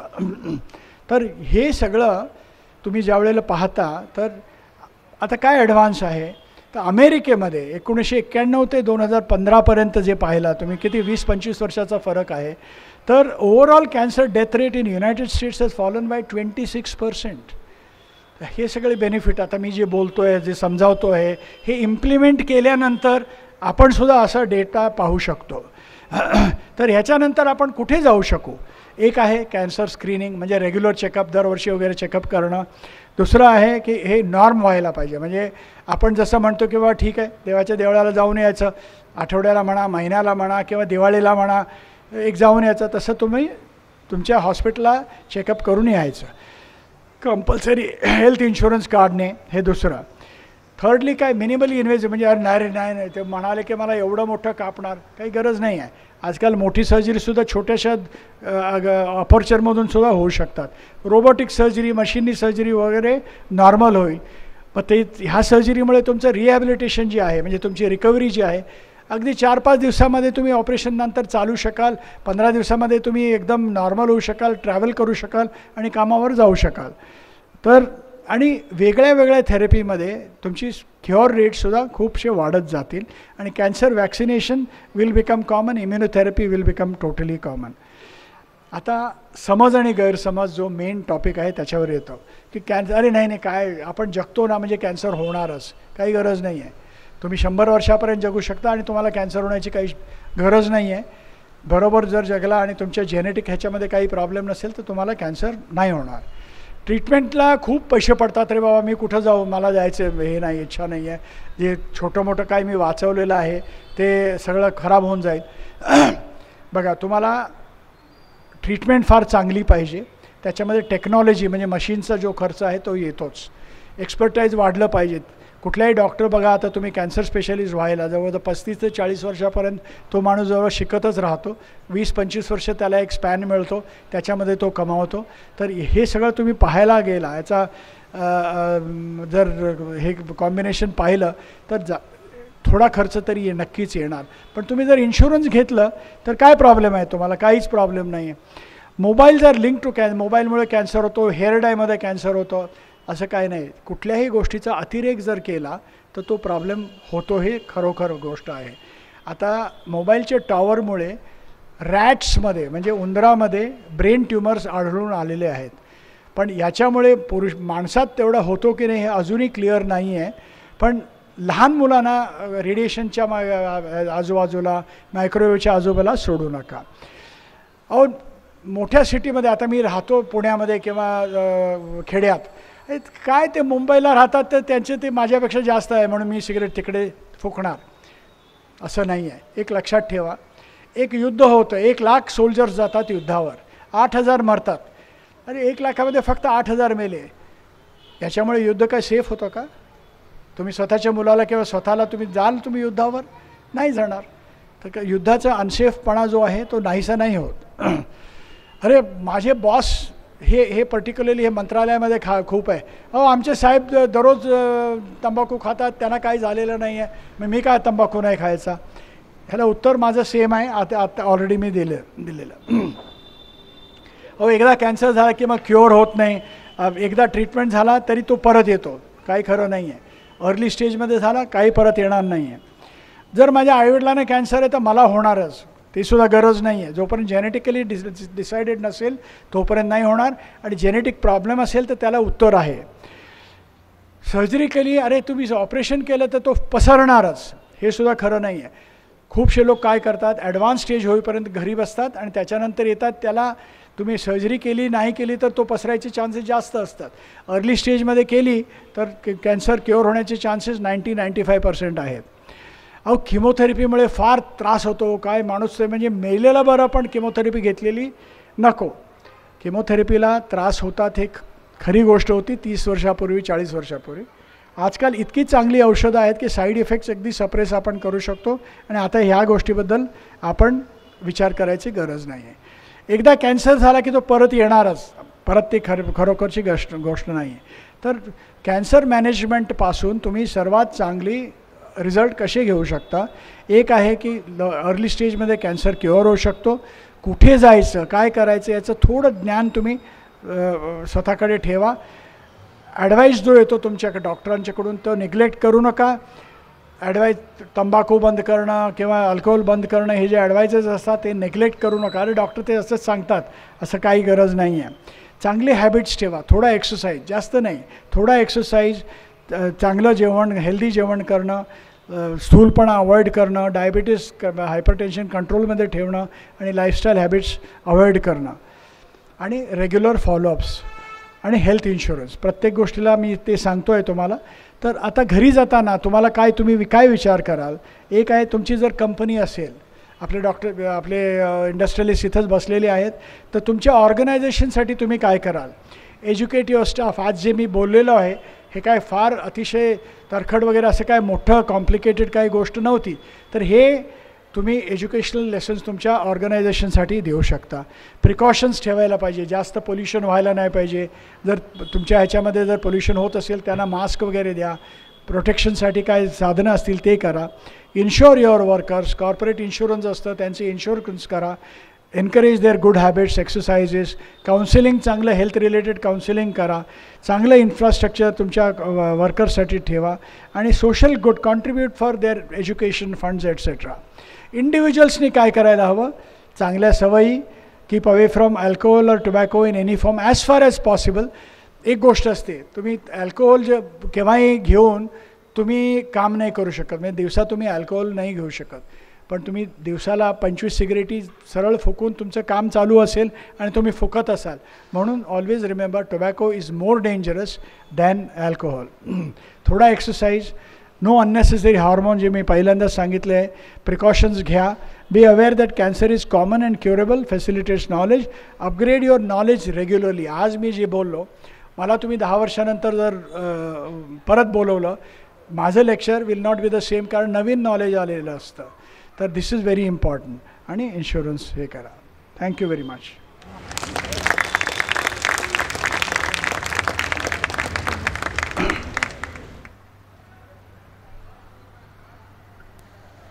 हॅलो, धन्यवाद डॉक्टर देशपांडे. बसा. आपल्याकडे काही प्रश्न आलेले आहेत, त्याबद्दल चर्चा करूया. पाणी पिऊन घ्या.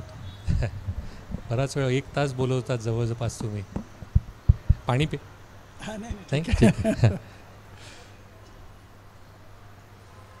What could be the reason for early age cancers which we see so frequently nowadays? Early age cancers.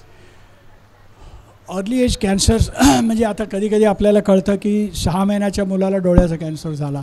ह्याच्यामध्ये काही ना काही आपल्याला जेनेटिक रिझन आढळून येतं आणि त्याच्यामुळे ते होऊ शकतं. अल्टिमेटली काय 6 महिन्याचं किंवा 3 वर्षाच्या पोरांना काही हॅबिट्स वगैरे असत नाही. एक प्रिव्हेंटेबल जे गोष्ट आहे की थोड्या लोकांना, थोड्या मुलांना आपण जर एक्सपोज जर केलं, नायट्रोबेन्झिन नावाचं केमिकल असतं आणि खूपशा केमिकल फॅक्टरीजवळ जर मूल खेळत असेल, हे पर्टिक्युलरली स्लम ह्याच्यामध्ये जर केमिकल्स वगैरे असतील त्या पाण्यामध्ये वगैरे, तर त्यांना तो कॅन्सर होऊ शकतो. केव्हाही लक्षात ठेवा की लहान मुलांना आणि स्त्रियांना susceptibility of cancer is always more than main. म्हणजे एक स्त्रीने आणि एका पुरुषाने सायमल्टेनियसली जर सिगरेट स्मोकिंग चालू केलं, त्या स्त्रीला कॅन्सर होण्याची शक्यता जास्त असते. तिचा कॅन्सर डायग्नोसिस झाल्यानंतर तो जास्त ॲग्रेसिव्ह असू शकेल आणि तिचा रिझल्ट जो असतो तो एवढा चांगला नाही येणार जो पुरुषामध्ये. याचा अर्थ असा नाही की पुरुषांनी स्मोकिंग करावं वगैरे, पण हे बायोलॉजिकल बिहेवियरवर आपण हे फाइंड करू शकतो. तर दिस आर द रिझन्स. ओके. या अनुषंगानेच एक प्रश्न होता की आजकाल अनेक रोगांच्या बाबतीत, म्हणजे हृदरोग आहे किंवा मधुमेह आहे, रोगाचं वय हळूहळू कमी होताना दिसतं. की पूर्वी 50 नंतर 60 नंतर व्हायचं, असं कर्करोगाच्या बाबतीत आपल्याला दिसतंय का काही होताना? बघा, ॲज सच आपण जर पाहायला गेलं, कर्करोगाचं जे प्रमाण आहे ना, ते पाश्चात्य देशात तुम्ही जर पाहायला गेला तर 60 आणि 70 वर्षाच्या ह्याच्यामध्ये मॅक्झिमम असतं. आपल्याकडे 40 आणि 50मध्ये आहे. तर genetically we are build that way. Okay. हो. आणि आपल्याकडे बघा पॉप्युलेशन, आता तुम्ही दूर जायची गरज नाही, तुम्ही फक्त लोणावळ्याला जा, तुमचा श्वास इमिडिएटली इम्प्रूव्ह व्हायला चालू होतो. कारण pollution here is definitely more. World Health Organization has said that living in a big city in India like Mumbai versus Delhi is much worse, is equal to smoking 20 cigarettes a day. म्हणजे तुम्ही स्वतः smoker नसताना सुद्धा you are still expose to this. आणि याच्यानंतर मग आपण देवनारला आग लावली, तिथे पंजाबवरून तो धूर येतो आतमध्ये, या सगळ्या गोष्टीमध्ये हे दिस ॲड्स फर्दर. त्याच्यामुळे respiratory elements are definitely worse. Tuberculosis and cancer incidence is much higher. Okay.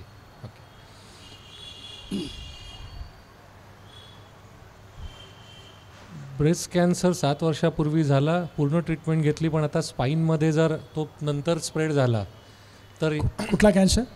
Breast cancer काही वर्षांपूर्वी झाला असेल, तो पूर्ण बरा झाला आणि मग त्याच्यानंतर तो स्पाईनमध्ये काही वर्षांनी दिसायला लागला, तर तो स्प्रेड असू शकतो का? हे पूर्ण 99% तो स्प्रेड असू शकतो, पण तो स्टेज 4 होतो. पण even if it's a hormone positive तर फक्त गोळ्यांनी ट्रीटमेंट होऊ शकते आणि अजून 20 वर्ष आयुष्य वाढू शकतं. सो बरा होऊ शकतो तो.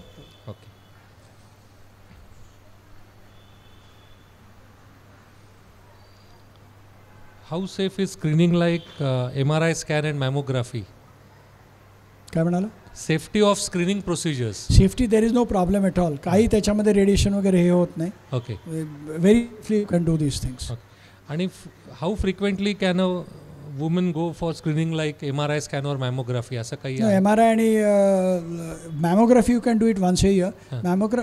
MRI is not a screening tool. Okay. MRI is not MRI advise specifically जर काही कारण असेल तरच आपण MRI करतो. PET CT scan, MRI we do it only if it is required, not otherwise. Okay. ह्या प्रश्न परत रिपीट होता. मायक्रोवेव्हमधील अन्न किंवा फ्रीजमधील अन्न खाणे आणि कॅन्सरचा धोका याचा काही संबंध? जास्त मायक्रोवेव्ह न केलेलं बरं, कारण फूडमध्ये काही चेंजेस होऊ शकतात आणि they are not very welcome. Okay. आणि फ्रीजमध्ये सुद्धा ठेवून शिळं करून खाल्लेलं जास्त बरं नाही, कारण प्रिझर्वेटिव्ज वगैरे जे असतात ते दे अंडरगो चेंजेस अल्टिमेटली. तर it is always better to have fresh food आणि शक्यतो आपण ते करायला हवं. ओके. कॅन्सरची ॲडव्हान्स स्टेज किंवा सुरुवात आणि नंतरची स्टेज याप्रमाणे उपचारांमध्ये काही बदल होत जातात का? हो, खूपशे बदल आहेत. कारण स्टेज 1मध्ये आपण फक्त ती गाठ जर काढून टाकली तर त्याला किमोथेरपी आणि रेडिएशन आणि ते वगैरे काय द्यायची गरज नाही लागत. ॲडव्हान्स स्टेजमध्ये ह्या सगळ्या गोष्टी जास्त लागू शकतात. तर ॲडव्हान्स स्टेजमध्ये 2-3 गोष्टी आहेत. एक काय, multiple treatments become required and secondly results are never as good. आपण ज्या आयुष्य वाचवायचं, प्रोलॉंग करायचं जी शक्यता आहे ती कमी होत जाते, खर्च वाढत जातो. ओके. मगाशी तुम्ही ना एक जेनेटिक टेस्टिंगबद्दल स्लाईड दाखवली. इंटरेस्टिंगली 5व्या दिवशी आमचा तो विषय पण आहे इथे, त्याच्याबद्दल तो आम्ही एक लेक्चरच ठेवलं आहे.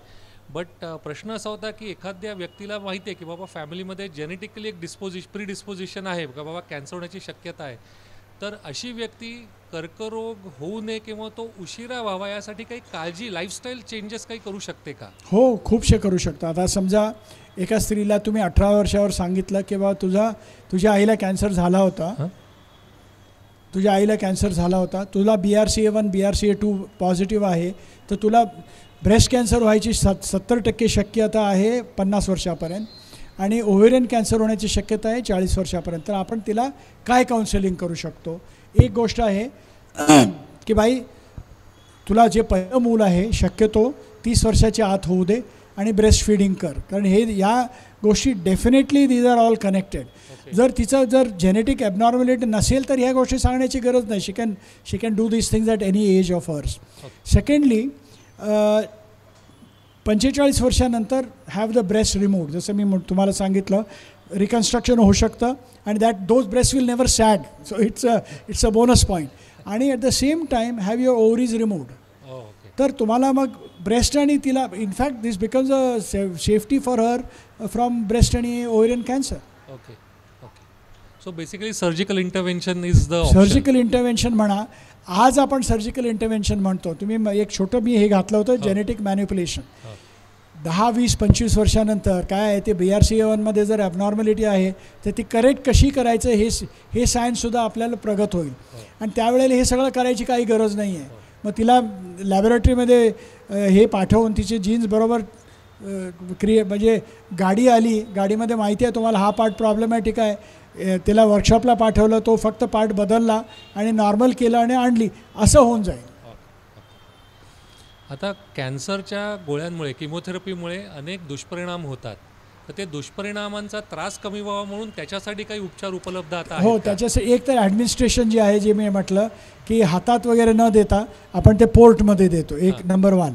दुसरी गोष्ट अशी की खूपशा गोष्टी आहेत, स्टिरॉइड देणं, थोडे सप्रेसंट मेडिकेशन देणं, ते वगैरे आपण हे करू शकतो.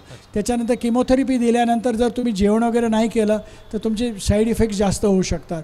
तर हेल्थ रिलेटेड ॲडवायसेस वगैरे म्हणा. आणि त्याच्यानंतर केस कमी होऊ नये म्हणून आजकाल ते आपण कोल्ड कंप्रेसेस वगैरे करतो.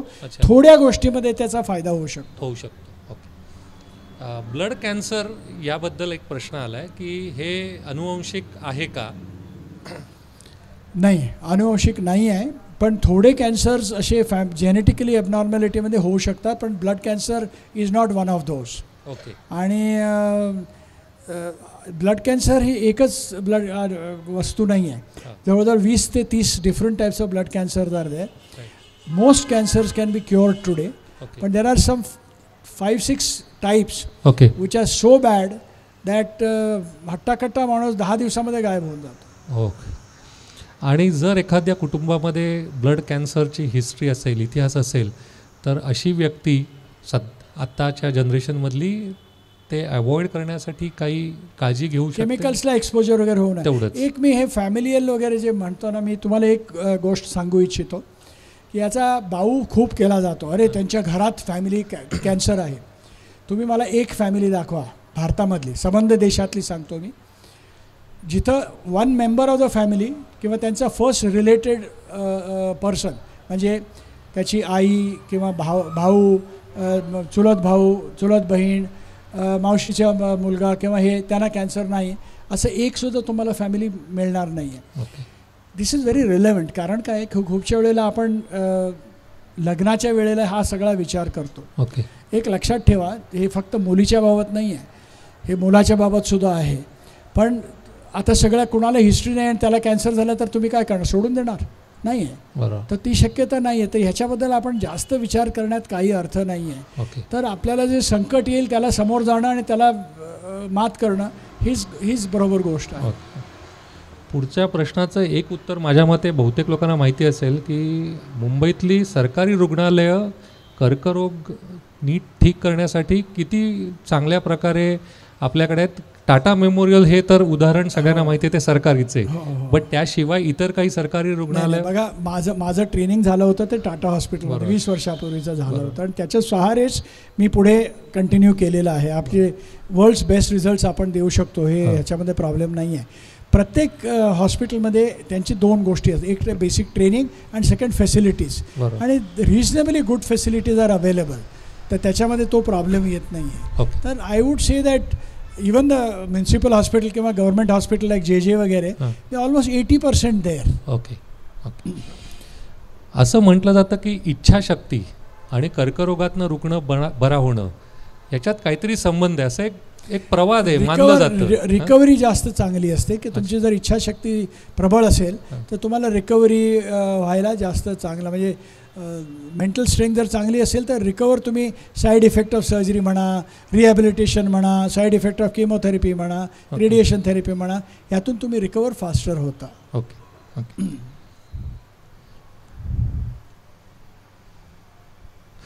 आजकाल रिहॅबिलिटेशन हा एक शब्द विशेषतः संधिरोग, अस्थिरोग या प्रकारात तर खूपच कॉमन झाला आहे.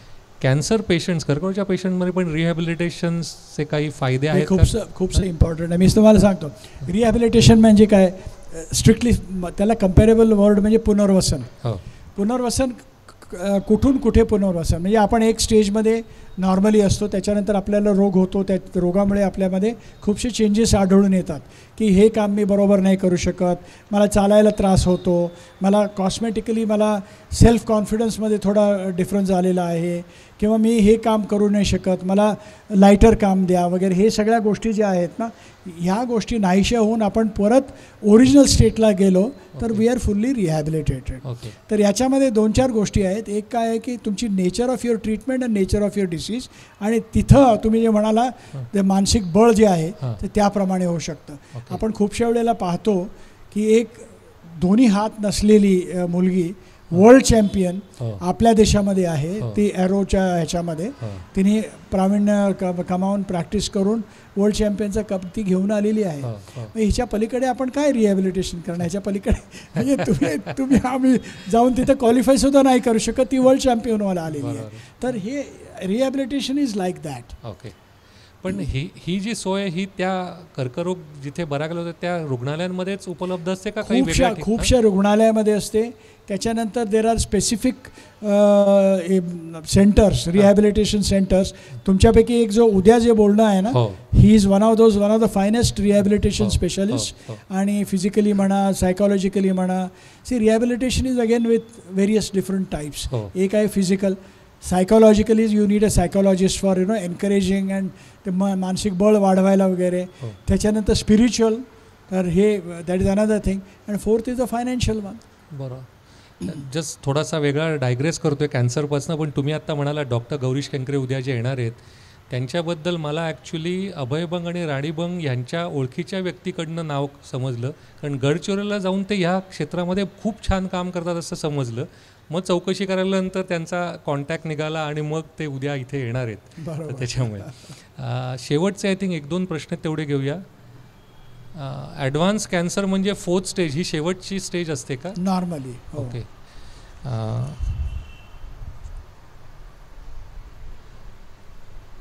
आणि नो होप ऑफ सर्वायवल म्हणतात म्हणजे 5वी स्टेज का? नाही, नो होप ऑफ सर्वायवल म्हणजे टर्मिनल स्टेज असते. आता एवढं सगळं आपण केल्यानंतर, सगळी ट्रीटमेंट केल्यानंतर सुद्धा कधी कधी असं असतं की तो कॅन्सर अगदी म्हणजे इन्सेसेंटली तो ग्रो होत जातो आणि शेवटी पेशंट उभा सुद्धा नाही राहू शकत, सिस्टीम सगळ्या फेल होतात. तर त्यावेळेला ते नो होप आपण असं म्हणतो. तर त्याला शांती वगैरे द्यायला आपण पेन होऊ नये, त्याला ॲपेटाईट नॉर्मल राहावी वगैरे, आपण खूपशा गोष्टी करू शकतो, पण कुठल्याही माणसाला आपण अमर नाही करू शकतो. बरोबर. या क्षेत्रामध्ये पॅलिएटिव्ह केअर हा जो विषय आहे त्याच्याबद्दल थोडक्यात तुम्ही काही सांगू शकाल का? आणि मुंबईमध्ये अशी काही सेंटर्स अवेलेबल आहेत का? हो, पॅलिएटिव्ह केअर म्हणजे ॲडव्हान्स कॅन्सरमध्ये जो आपल्याला त्रास होतो तो त्रास दूर करणं याला पॅलिएटिव्ह केअर असं म्हणतात. म्हणजे जे आपल्याला दुखत असेल, कुठेही भूक कमी होत असेल, झोप येत नसेल, मेंटली जर डिस्टर्ब वगैरे असतील, अशा अनेकशा सिम्पटम्स आहेत, ते सिम्पटम्स ग्रुप करून तिथं ट्रीट करणारे पॅलिएटिव्ह केअर स्पेशलिस्ट आहेत, म्हणजे ट्रेंड लोक आहेत. ओके. आणि सेंटरसुद्धा आहेत तसे. तर कुठल्याही याच्यामध्ये काही आता टाटा हॉस्पिटलमध्ये पॅलिएटिव्ह केअरचं 40 लोकांचा कन्सल्टंटचा एक डिपार्टमेंट कम्प्लिटली त्यांनी डिफरंट केलेलं आहे. पण आता Tata hospital is a huge 7.5 lakh square फुटाचं हॉस्पिटल आहे ते, आणि तिकडे अनलिमिटेड फंडिंग होतं गव्हर्नमेंटकडून, तर त्यांना ते करू शकतात. पण याच्या पलीकडे सुद्धा तुम्ही जर पाहिलं कुठलंही मोठं हॉस्पिटल, जसलोक म्हणा, ब्रीच कँडी म्हणा, याच्यामध्ये तिथंसुद्धा तुम्हाला पॅलिएटिव्ह केअर स्पेशलिस्ट असा मिळू शकेल. जर छोटं हॉस्पिटल असेल आणि त्यांच्याकडे स्वतःचा नसेल तर तिकडे त्यांना बाहेरचे hospital palliative care consultants attached असतात. ओके. तर त्याला प्रॉब्लेम नाही आहे असा. Okay. Okay. Average expense cancer ट्रीटमेंटचा साधारण काय रेंजमध्ये असतो? Early stage to late stage? Depends upon cancer. आता बघा, छोटासा कॅन्सर 1 सेंटीमीटरचा गालामध्ये आतल्या बाजूला असेल तर ते 50,000 रुपयेमध्ये काम होऊन जातं. Complete treatment, cure, everything will get over. And there are major cancers, जसे पोटातला कॅन्सर, छातीचा कॅन्सर, 10-20 लाख रुपयेसुद्धा खर्च होऊ शकतो त्याला. तर it's very difficult to say what exactly. Okay. आणि हा आय थिंक शेवटचा प्रश्न आपण घेऊया. हां,